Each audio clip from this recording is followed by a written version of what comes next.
সকালে ঘুম থেকে উঠে যখন ক্যামেরা নিয়ে ভিডিওটা করেছিলাম, ভেবেছিলাম তোমাদের সাথে খুব তাড়াতাড়ি এটা শেয়ার করে নেব আর গুড মর্নিং দিয়ে শুরু করব এই ভ্লগটা। কিন্তু দেখো, সারাদিন এত কাজের চাপ যে এডিট করতেই পারলাম না, তাই এই এখন এডিট করে তোমাদের সাথে শেয়ার করছি। আমি ঘুম থেকে ওঠার পরে দেখলাম মাও ঘুম থেকে উঠে গেছে, কিন্তু তাও মাকে জিজ্ঞাসা করলাম তুমি উঠে বসবে? মা বলল না। আর এদিকে কোকোর প্রত্যেক দিনকার কাজ হলো আমাকে ঘুম থেকে তোলা। যতই মোবাইল আমি অ্যালার্ম দিয়ে রাখি, তার আগেই কোকো আমাকে ডেকে দেয়। কিন্তু কি বদমাইশি করে জানো, ও আমাকে তো সেই সাত সকালে ডেকে দেবে, ডেকে দিয়ে ঠিক আমার জায়গাটার থেকে ও আবার শুয়ে পড়বে। আর সকালের সব থেকে যেটা কঠিন কাজ সেটা হলো আমার ছোট মেয়েকে তোলা। যেহেতু কাল থেকে ওর এক্সাম শুরু হচ্ছে, তাই আজ ওকে খুব তাড়াতাড়ি তুলতে হবে। আর এই কাজটা আরও কঠিন করে তোলে কোকো। যখনই মেয়েকে ডাকতে যাই, ও প্রতি মুহূর্তে আমাকে বাধা দেয়। তাই ঠিক এই মুহূর্তে মেয়েকে না তুলে চলে গিয়েছিলাম ছাদে। যে গাছগুলোয় ফুল ফুটেছে ভেবেছিলাম ভিডিও করে তোমাদেরকে দেখাবো, কিন্তু যখনই আমি ক্যামেরা অন করলাম দেখলাম মাত্র 2% চার্জ, ভিডিও অনই হলো না। তাই নিচে চলে আসলাম। যে জামা কাপড়গুলো আধা শুকনো ছিল সেগুলো সব বাইরে মেলে দিলাম। একটা কথা তোমাদেরকে বলি, যেহেতু আজ রবিবার হলে না মেয়েদের মতন, মানে ছোট বাচ্চাদের মতন আমারও একটু চিকেন খেতে ইচ্ছা করে। যদিও সপ্তাহের মাঝে চিকেন খাই, তবে সানডে মানেই চিকেন ডে, এটা কিন্তু আমার মনে হয়। চিকেন খাবে না মাছ খাবে? মাছ খাবে? কি মাছ খাবে? ইলিশ মাছ না রুই মাছ? হ্যাঁ, ইলিশ মাছ খাবে? বেছে খেতে পারবে? কাটা ভয় লাগে না? আবার বলো, ইলিশ মাছ না চিংড়ি মাছ? কোনটা? ও মা, তাকাও, বলো কি মাছ খাবে, ইলিশ না চিংড়ি? হ্যাঁ, কি এখন আবার চিংড়ি, ইলিশ না? ঠিক আছে। আজ সকালে জানো তো মায়ের মুডটা একটু ভালো ছিল। দেখলাম মা বেশ কথা বলছে। সারাদিন তো মা কথা একদমই বলতেই চায় না, তাই মাকে বারবার করে ঘাটাচ্ছিলাম নানা রকম কথা জিজ্ঞাসা করে। মা মাছ খাবে না মাংস খাবে, এটা কোনো কথাই না, কারণ মার কাছে এখন মাছ আর মাংস সবই সমান।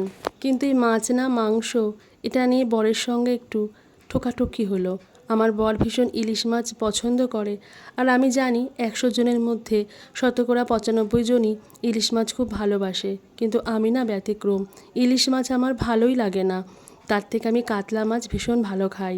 আর এটা মনে হয় 100 জনের মধ্যে কেউ না, আমি বাদে। আজকে রবিবার, তাই বর বলছিল আজকে ইলিশ মাছ নিয়ে আসবে, আর সেখানে আমি বাধা দিয়েছি।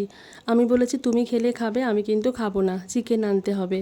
আর আমার বর না সেই সময় একটু রেগেই গেছিলো, বললো সবাই এই সময় ইলিশ মাছ খায়, বিভিন্ন সাইজের বাজারে অ্যাভেলেবেল থাকে না, ছোট বড়, আর তুমি খাও না, তোমার জন্য আমিও খেতে পারি না। তো এই সব বাকবিতণ্ডা চলার পরে বর তো চলে গেল বাজারে।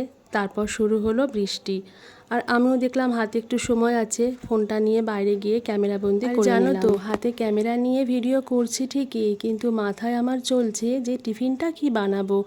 যেহেতু মার যে অ্যাটেন্ডেন্ট ও আজকে আসেনি, মার দিকে একটু সময় দিতে হবে আমাকে, তাই খুব সহজে এবং তাড়াতাড়ি হয়ে যায় এমন টিফিনে কিছু বানাতে হবে। তাই কি করলাম, ডিম দিয়ে ওই আটা দিয়ে গোলা রুটি টাইপেরই বানালাম, আর এটা বেশ নরমও হয়েছে, মার খেতেও সুবিধা হয়েছে, খেয়েও নিয়েছে। আর জানো তো তোমরা, মা ঠিক এই 2-2.5 বছরের একটা বাচ্চাদের মতন, কখন যে কোন খাবারটা মা ভালোবেসে খাবে আর কখন যে খাবে না সেটা আমরা কিছুই বুঝতে পারি না। একটা ছোট বাচ্চা যখন খাবারটা খেয়ে নেয় যেরকম সন্তুষ্টি লাগে, তো মার খাওয়া হয়ে গেলে মনে হয় যে অনেকটা কাজ এগিয়ে গেল। আর বড় চলে এসেছে বাজার থেকে, মাছ মাংস সব কিছুই এনেছে। কিন্তু কালকে মেয়ের পরীক্ষা, তো শর্টকাট যেগুলো হয় সেগুলোই রান্না করব।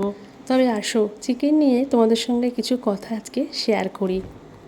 তবে বলি শোনো, আমার বাপের বাড়িতে আমার বাপি হুটহাট বাড়িতে মাংস নিয়ে আসতো আর নিজেই রান্না করতো। সপ্তাহে 2 দিন 3 দিনও আমাদের মাংস হতো। কিন্তু আমার যখন বিয়ে হয়, ঠিক অপোজিট সিস্টেমের একটা বাড়িতে বিয়ে হয়। এরা ছিল ফিশ লাভার, সপ্তাহে প্রত্যেক দিন এদের মাছ হতো। আর যেহেতু বাড়িতে পুকুরও ছিল, সেই পুকুরের মাছও ধরে ধরে খাওয়া হতো। আর চিকেনটা আমার বর যেমন এখনও পর্যন্ত পছন্দ করে না, আমার শ্বশুরের ছিল দাঁত বাঁধানো, উনিও খুব একটা ভালো পছন্দ করতো না। আর শাশুড়ি ছিল অসুস্থ, ওনার হাই প্রেশার, তাই চিকেনটা না খুব কম হতো।